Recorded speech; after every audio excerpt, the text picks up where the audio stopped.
Assalamu alaikum wa rahmatullahi wa barakatuh. How are you, my dear beautiful girls? I hope you spent a very nice vacation, and I hope that you will enjoy this semester. Today, inshallah, I'm going to explain Unit 1, Lesson 1 about the Abbasid State. Of course, you know from last year in grade 5 that the Umayyad Caliphate was so strong, and the Muslim state became the most powerful and the biggest empire on earth during the Umayyads. The Umayyads ruled until the year 570. What happened in 570? As we learned it in last year, we learned that the Abbasids defeated the Umayyads in Azab battle, and Marwan ibn Muhammad, the last Umayyad Caliphate, escaped to Egypt where he was killed. In the same year, the Abbasids started the Abbasid State, which was the Abbasid Caliphate. So, in the years 500 and 750, the Umayyad Caliphate ended and the Abbasid Caliphate started. Now we are going to study details. The course of this year we will talk about and study everything about the Abbasid state as we studied last year about the Umayyad Caliphate. Let us start studying about the Abbasid Caliphate. Here, the first point, in the mid-8th century, in the year 745 AD, the Abbasids took over as leaders of the Islamic State. But in the books of history, it is said that 750. The Abbasids ruled for more than 500 years until the year 1258 AD. What happened in that year? The Mongols, they were cruel people who came from far west of Asia. These people, or the Mongols, invaded the state.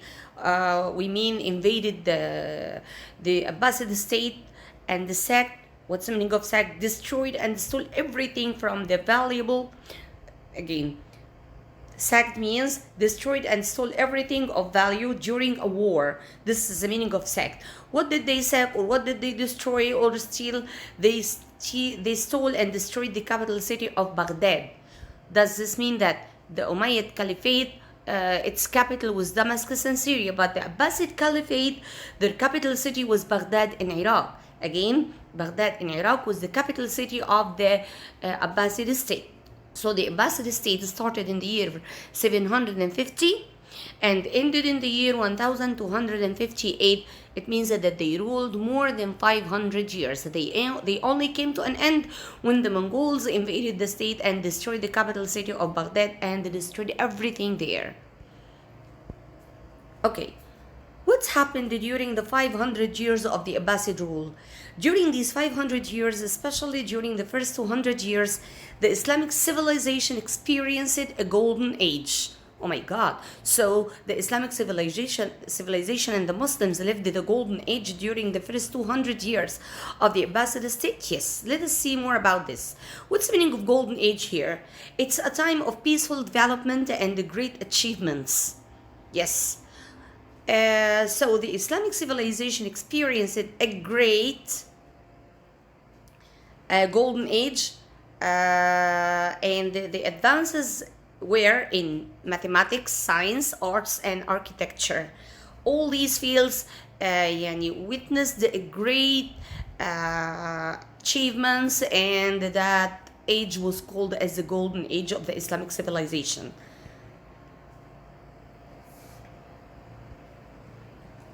Okay, what about the size of the state? Under the Umayyads, the Islamic Caliphate had become the biggest state in the world had ever known. So the size of the Muslim Caliphate did not grow during the Abbasids, because it was already the biggest state on earth during the Umayyads.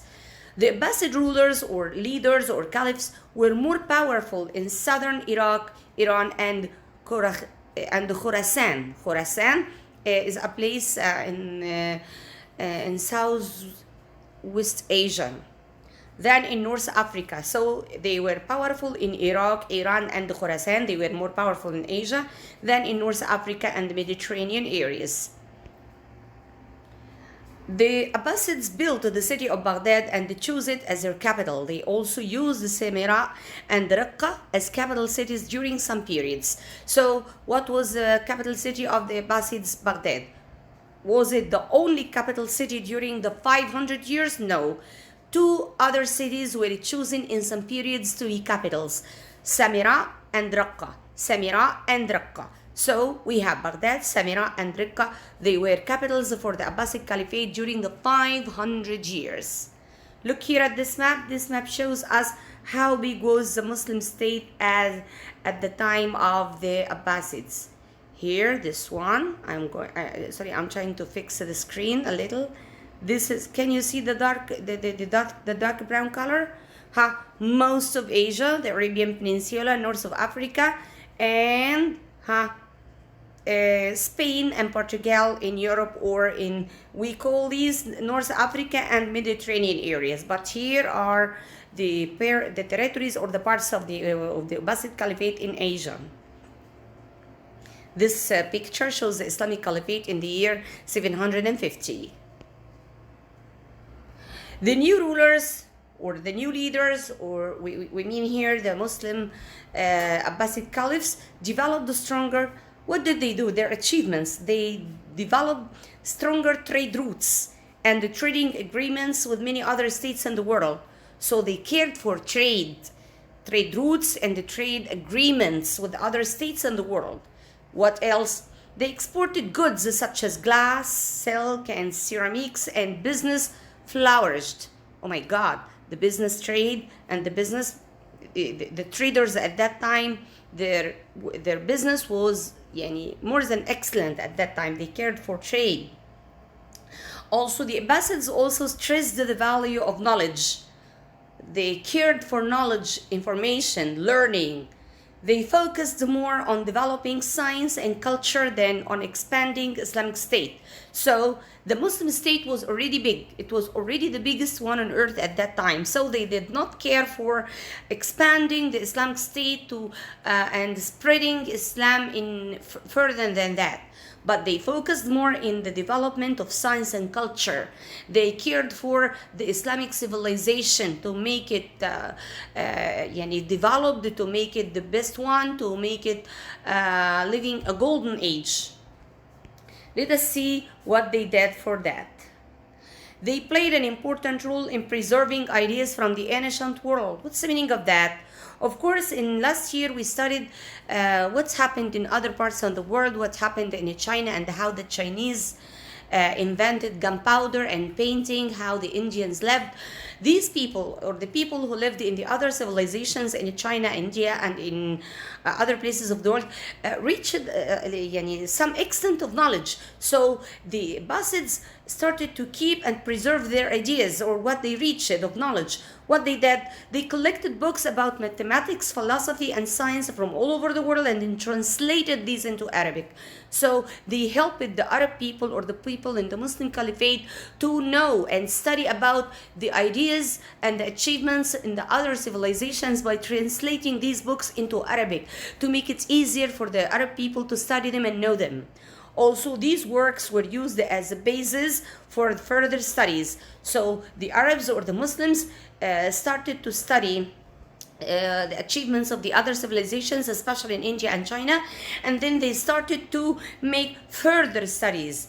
Later, many of these books were translated into Latin and other languages in Europe and elsewhere. So they started from what the others reached and made more studies. Later, what the Abbasids did was translated into other languages and were studied later in Europe. Let us see more. The Abbasid State started breaking up. That is, what's the meaning of breaking up? The beginning of its end, into smaller independent states during the 9th century. Of course, it started in the middle of the 8th century. After a whole century, or after 100 years, it started to be, instead of one big state, smaller independent states during the 19th century. This is very important to know, by the way. Also, the Abbasids lost power to the Persians, the Turks, and Buyids. These were groups of people who started to defy them. The caliphate ended when the Mongols invaded Baghdad. Of course, when something starts, the start and the beginning was very strong. Actually, when anything start, when any power start, the start is usually very strong. But when they started to reach the end, they started to lose powers gradually until comes the end. This is what happened to the Abbasid state. They started very powerful, but when they started to lose powers gradually, their end was reached when the caliphate was invaded by the Mongols in Baghdad, and they invaded Baghdad, they destroyed Baghdad, they even burned all the books and destroyed all the achievements of the Abbasids in Baghdad, and that was so bad. Okay, look here. What is this picture for? This picture tells us that there are not many buildings from the Abbasid era left in modern day Baghdad. I told you, because the Mongols destroyed and burned everything in Baghdad, and that's why we do not find any remains of the Abbasid era in Baghdad, because the city was completely destroyed by the Mongol invaders in the year 1258 AD. And you should know this day or this year very much, the year in which the Abbasid state started and the year in which the Abbasid state came to an end. Who were the Abbasids? Let us see who were the Abbasids.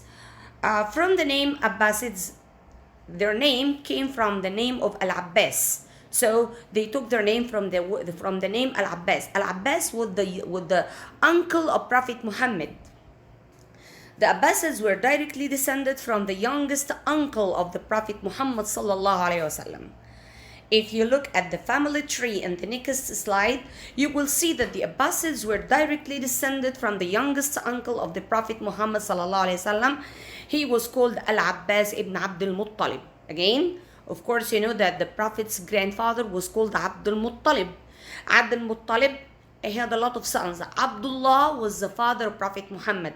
Abu Talib was his uncle who took care of him when he was young. But Al-Abbas was another uncle of Prophet Muhammad. He was actually the youngest uncle. The son of Al-Abbas, Abdullah, was a companion of the Prophet Muhammad sallallahu alaihi wasallam. So the name Al-Abbas came from the name of the youngest uncle of the Prophet. His son, Abdullah ibn Abdul Abbas, was a close friend or a companion of Prophet Muhammad. Okay, this is the tree of the Abbasids. The Umayyads, you remember the Umayyads? Who started the Umayyad Caliphate? If you remember from last year, he was Muawiyah ibn Abi Sufyan. Muawiyah ibn Abi Sufyan was from another clan called the Umayyah. Okay, but he was not from the same clan of Prophet Muhammad. So Muawiyah ibn Abi Sufyan, who started the Umayyads, was not from the same clan or from the same family of the Prophet like the Abbasids. The Abbasids or the Umayyads were members of the same Quraysh tribe as the Prophet Muhammad, but they were not from the same clan or family. Okay, they were from the Umayyad family. The Umayyad family was from the Quraysh tribe, but not the same family of the Prophet. But the Abbasids, and that's why the Abbasids believed that the Umayyads did not really have the right to lead the Islamic State. They thought that the ones who deserve to be the leaders of the Islamic State are themselves. They think that they deserve more to be the leaders because they are from the same family of the Prophet. Of course, Prophet Muhammad started the Islamic State at the beginning. Look at this family tree. This family tree will tell us a lot about the Umayyads. Look here. This is Abdul Muttalib. Abdul Muttalib had Abdullah. Abdullah was the father of Prophet Muhammad sallallahu alaihi wasallam. And here we have Al-Abbas, Abdullah, his son, and then Ali, then Muhammad.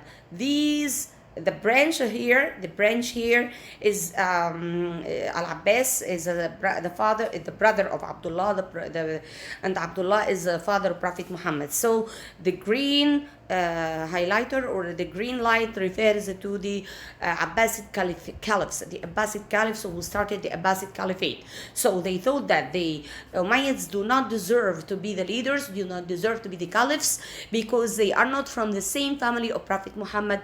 They thought that the Abbasids deserve it because they were from the same family, or they were like cousins of Prophet Muhammad, alayhi salatu wasalam. The Abbasid soldiers were very remarkable. Why? They were known as the black-robed ones. Oh my God. So when I ask you who are the black-robed ones, you should say the Abbasid soldiers. Why? Because they wore mainly black clothes. They used a black flag, which was modeled on the Prophet Muhammad sallallahu alaihi wasallam own flag.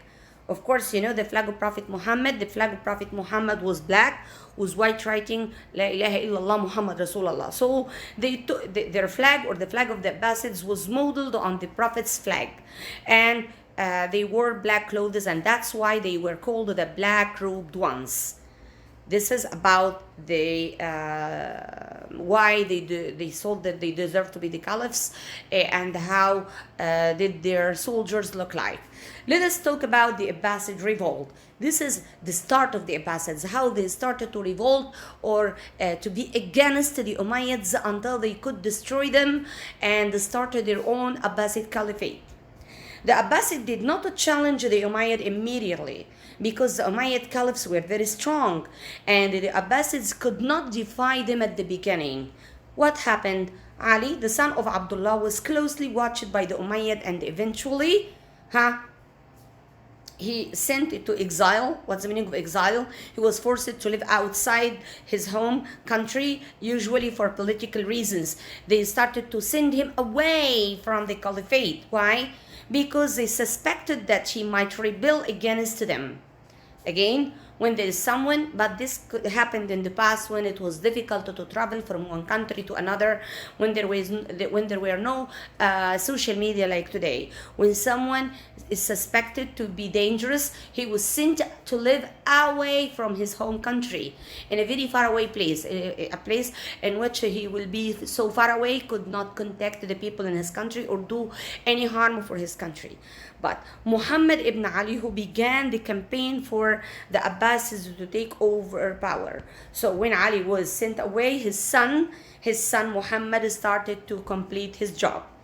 What did Muhammad ibn Ali ibn al-Abbas do? He organized an underground, it means a secret or hidden movement called ad-Dawah. Ad-Dawah in English means the call. So who started or organized the ad-Dawah, or the call movement, which was secret movement?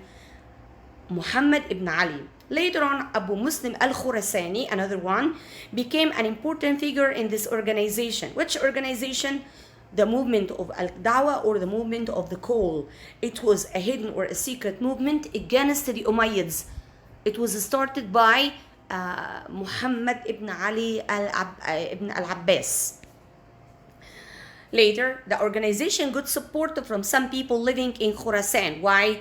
Because they were mainly, the people in Khurasan were mainly Persians, and the Persians were against the Umayyads. The non-Arab supporters were called the Mawali. What's the meaning of this? The people who supported the Dawah from other countries, not Arab people. People who are non-Arab Muslims but not Arabs, and they will mainly live in Persia or Iran. They were called al-Mawali. They were called what? Mawali. They supported the Abbasids. Why did they support the Abbasids against the Umayyads? Because they felt that the Umayyad had treated them unfairly. So the people who supported the call or al-Dawah against the Umayyads, mainly most of them were from Khurasan. They were non-Arab people, and they did so because they felt that the Umayyads had treated them unfairly. Can you see the green color and the brown color? The brown color refers to the non-Arab Muslims. All the people in such an area supported ad-Dawah, or the movement of the call against the Umayyads. These people were Muslims but not Arabs. They supported the Abbasids against the Umayyads because they felt that the Umayyads treated them unfairly. Again, this is the map for Khurasan. Was the eastern part of this, where the modern state of Iran, Afghanistan, Tajikistan, Turkmenistan, and Uzbekistan are located. Khurasan now is divided into Iran, Afghanistan, Tajikistan, Turkmenistan, and Uzbekistan now. In the past, at that time, it was called Khurasan, the countries of Khurasan.